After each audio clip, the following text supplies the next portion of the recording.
People say that the theology of the body is the antidote to the ills of our culture because, I mean, we are so sexually confused. Yeah. Do you agree with that? Wholeheartedly. Yeah. Tell me why.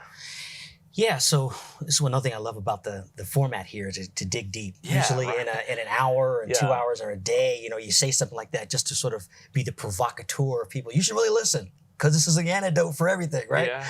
But not everybody kind of really gets the power behind that. And there's a lot of depth there. Of the theology of the body? Of the end, just even the making a phrase like it's the antidote to something. I mean, yes. It's not just one of these pop things to get people's attention. There's depth here that's worthy to unpack. Yeah, excavate. But most times it's you having to do it on your own, right? You hear something, it gets you interested, you take the next step, and then the next step. And you look back and you realize, wow, this has answered questions about what does it mean to be a man? What does it mean? Right. How do I live my life? What really makes me happy? What is love actually? So when I think about the antidote, what comes to mind here is the disease itself. What is the disorder, culturally, personally, contemporary ills? And I agree with everything from the Second Vatican Council through Pope John Paul II, of course, Paul VI and Humanae Vitae, and Ratzinger, Benedict, Pope Benedict, that what we're talking about here is not just moral evils, not just bad things or even bad people, but really an amnesia. We've forgotten who we are. Okay. So now you're moving from morality to anthropology. Anthropos is man, logos is the word or the meaning of. So what is the meaning of the human person? Because one of the themes that continues, whether it's in Joy to Be, the new ministry, or whether it's in Theology of the Body Institute, is we act in accord with who we think we are. Right. Right. Behavior, Absolutely. Conscious or subconscious, is always an expression of who we think we are. It's one of those human universals that you can go either way. You can come to build an identity and expect a certain behavior. And then when you act out of that behavior, you're just like, oh, that's not who I am. Right? Or you can look at behavior and say, like, who do you think you are? Right? So the antidote language really is about saying we're not just talking morality, what's good, what's evil, what's right, what's wrong. Let's talk about who you are. And for those who've lived a certain amount of life with a certain self-understanding, they come to this epiphany, this awakening that even liturgically, we call it an anamnesis. I love that word, only because it's the contrast to amnesia. Right. Amnesia is a radical forgetting. Anamnesis is a radical remembering. Wow. And there's actually a portion in the liturgy called the anamnesis, where we remember you, Lord. We remember, and there's like 4 different expressions of it, sort of like the Eucharistic rites, right? But it's always about remembering, oh, you're God, we're men, you created us in your image and likeness, you created us, and you love us, and you're present, and you've done this for us, and you've done this, right?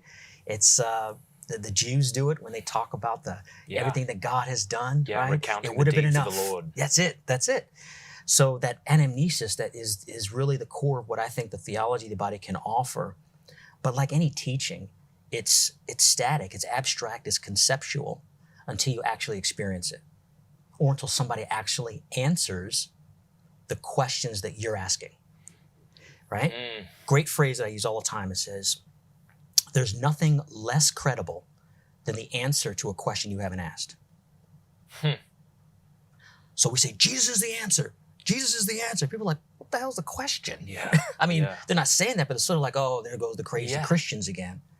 But if we answer the questions that they're asking credibly, then they say, whoa, I never, well then what about? Yes. And isn't that evangelization? Yes. Isn't that friendship and confidence and trust? So if answering a question that hasn't been asked is not a good way to go about it, what's the solution? How do you get them to ask the question in order to hear the answer? Because I imagine that's what you're getting at, right? To me, that is the question. To me, that's the testimony of every powerful evangelical program that's out there, Catholic or otherwise, right? You hear these stories of men's groups that just, they have whiskey in the word, right? In somewhere they'll have, wine in the word.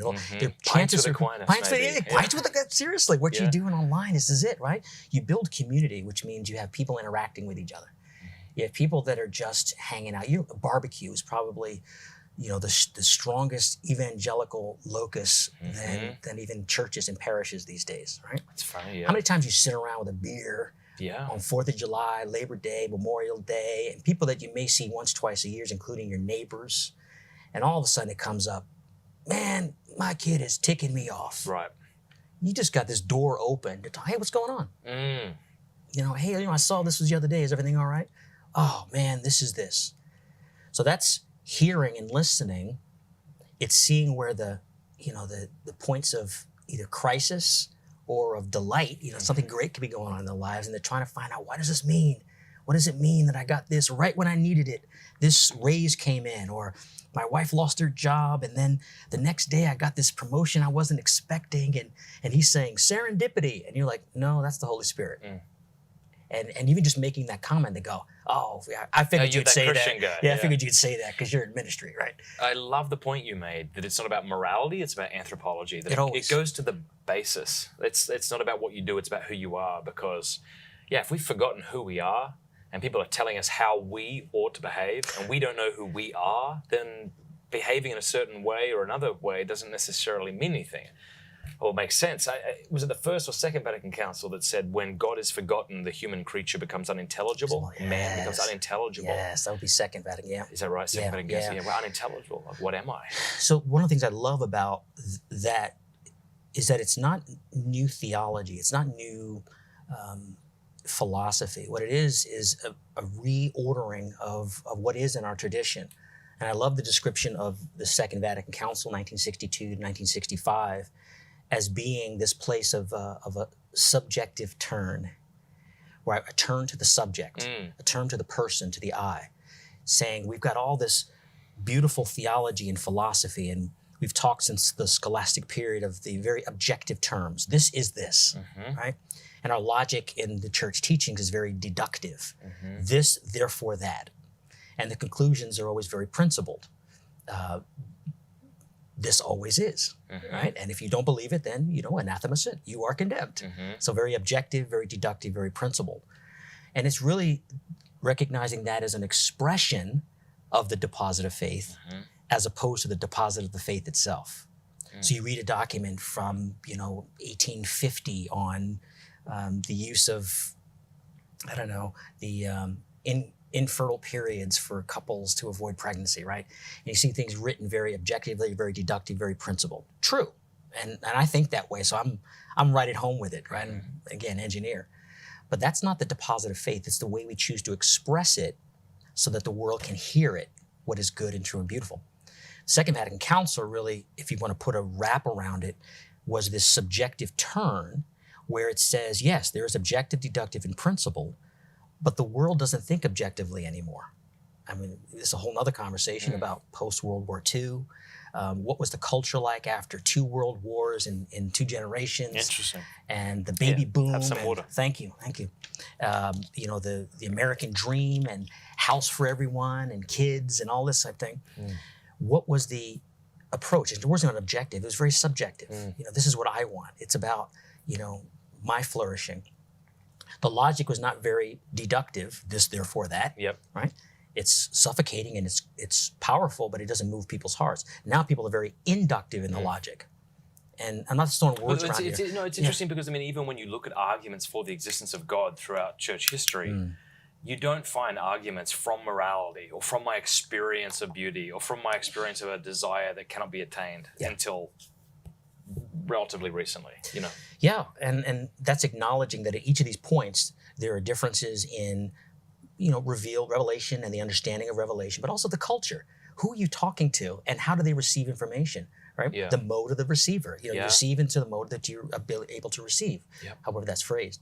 So what's the mode of reception? So the council recognized, John the 23rd, Paul the 6th, that the mode of reception of the culture is not objective, deductive, and principled. Their mode of reception is very subjective, very inductive, and very experiential. And this is a helpful framework. You can see the sort of mess that can make. Oh, we've saw it. We've seen it. Right. That's what I wanted to point out too. So even though it's a good thing to turn to people and say, how are you receiving this? And how can this be proclaimed so that people can receive it? As soon as you get to the subjective, and experience, things can get messy and are messy. And still are. And now you see people pointing back to the objective, like the syllogism, this is what the church teaches to be very clear. And I agree with them. And both. It's been a mess. Yeah. It's been a mess, and it's still a mess. But if we can analyze what the mess is, then we don't have to run back to some safe shore, right? We analyze what the mess is. The mess is that when we speak about the subject of the person, what has been proposed as I know I'm throwing a lot of words out here, but we got time, right? Yeah. A subjectivity, meaning that you are a unique, unrepeatable I, right? Made in the image and likeness of God, unlike any person that has ever been created before or ever will be. That is a profound reality. Whether your authority is science and DNA and genetics, or whether it's theology and reading Genesis 1, 2, and 3. Being unique and unrepeatable makes you a subject, an I, where you're not just a thing, but you have a certain level of autonomy. You have a certain level of freedom, liberty to choose what is good. But the confusion has been, and some intentional, that subjectivity is really subjectivism. Where now I'm the center of the universe, the arbiter of what is good or evil, right? We go from Genesis 2 to Genesis 3, basically, right? And that whole discussion of going to the subject is fraught with all the dangers that we see of moving into a subjectivism where I can determine what is good or evil instead of respecting the boundary of the tree of the garden of good and evil, or the tree of good and evil. And that subjectivity, though, gives us power. It's worth the risk. Okay. Here's why it's worth the risk. Because not only does it allow us to be church in the modern world, borrowing a phrase in the council, it allows us to see ourselves and God in a very relational, whole, integrated way that rescues from the moralism. It rescues from an objective faith that if I do this, and this, then God will save me. And it's not a straight line to that. But when we objectify the faith into the things we do, how we worship, and what we do alone, then it actually depersonalizes this encounter with the person of Jesus Christ. And that's a depersonalization that you didn't see in the mystics throughout the history of the church, or the church fathers, which is interesting. So we're not saying that Christians up until relatively recently experienced a rather banal, calculated, impersonal relationship with the Father. Exactly right. Yeah. Exactly right. I think the danger has always existed. And there has been a firm foundation of the church being objective, deductive, and principled to say, we're not here in the business of evangelization and of pastoral work. That is the right work of those who are around the water cooler, who are in the fields, who are in the public square, right, to bring people to Jesus and the church being. And that's a model, that's an ecclesiology, that's a view of the church. And perhaps not the only one, clearly not the only one, but a dominant one. So you don't see sort of this, but you do, if you look back, you can see these moments of choosing one over the other. Because I think this is another important point, that just by making the distinction between objective, deductive, and principle, and subjective, inductive, and experiential doesn't mean we swing from one to the other. This isn't the pendulum. It's saying we've got multiple means to express the deposit of faith. So it's one deposit of faith with many ways to express it. But allowing us to speak to the language of the culture means that when we are literally at the water cooler or standing over our lawnmower or the barbecue with a friend, we're not required to hit the quoted catechism this and the scripture verses this in order to draw somebody to Christ, right? Now it's about, what's going on in your life? Because God is all in all. God is the desire of our hearts, and sort of that piece of recognizing that no matter what is going on with somebody, no matter what your background is, God is knocking on the door like, will you answer, will you answer? And part of the pastoral work, the heart of it is helping them to see in their own lives, by the questions they ask, by the crisis that they're dealing with, by the things they've already deemed to be important, where God is knocking on the door for them. Now you've got a credible way of saying, well, I don't think that was luck. Pretty sure that's the way the Lord worked out. Yeah, I figured you would say that, Mr. Christian. What does that mean? I've seen it 1,000 times. And trusting that there's already something in their heart wondering, who am I? Why am I here? What's going on in the cosmos? I always believe in the big guy upstairs. I'm spiritual, but I'm just not religious. And, faiths are pretty much the same. And you just got to figure all that quasi is somebody who's still got an open to the unseen, to the unfelt, to the unknown. And to be able to provide that witness to how it's a natural connection to life, you can't put that on a CD.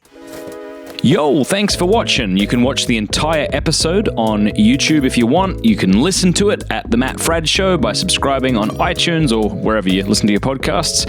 And feel free to support me, patreon.com/MattFradd.